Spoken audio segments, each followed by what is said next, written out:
Welcome to this week's webcast for Realty Times. I'm Leanne Luckin. And I'm Derry Hayes. This week, we've got a real estate outlook story that will help you rest easy about all the talk about a bubble forming in the housing market. Even with interest rates rising for 5 weeks in a row now, there's little danger the recovery will collapse. That's right. That's especially true in our city report on the Oklahoma City area, where a horrific tornado disaster reveals just how local real estate can be. In our advice segments, we look at fixer-uppers for buyers and the FSBO approach to selling for sellers. Love it. Well, let's get started now with some real estate news that you can use.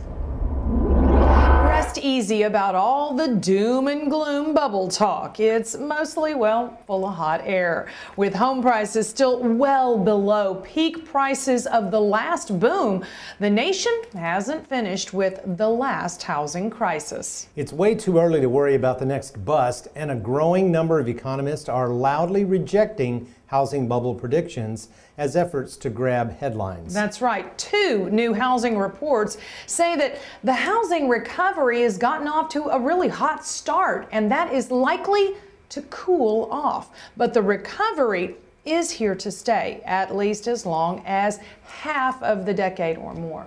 Right now, anyone who is predicting a crash that's more than 5 years out is just predicting a short housing cycle, not a crash. And frankly, that's misleading the public by injecting fear where it's really not necessary. True. And if you say bubble long enough, well, I guess a bubble will appear.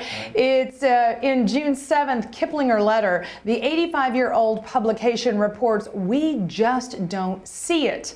There's little reason to see danger even in the most torrid of today's real estate markets. Kiplinger says as long as the supply is constrained, prices will rise with pressure from traditional buyers who have enough equity to burn. Investors also continue to play a role. Instead of flipping, they more often are buying properties to hold onto and rent out. Well, there you go. Homes remain affordable and are often a better deal than renting.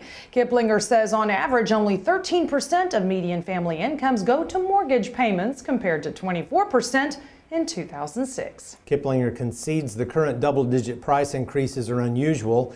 This year could be another hot market, but by 2014, home price growth should settle down to more sustainable levels and become more aligned with inflation. Also on June 7th, Capital Economics' U.S. housing report for the second quarter of 2013 dispelled fears of rising mortgage rates. It says another economic flare-up in the Eurozone will send investors to the safe haven of Treasury bonds, and that will put a lid on mortgage rates. Yes, even if rates do rise, fewer people will be stuck with mortgages they can't afford.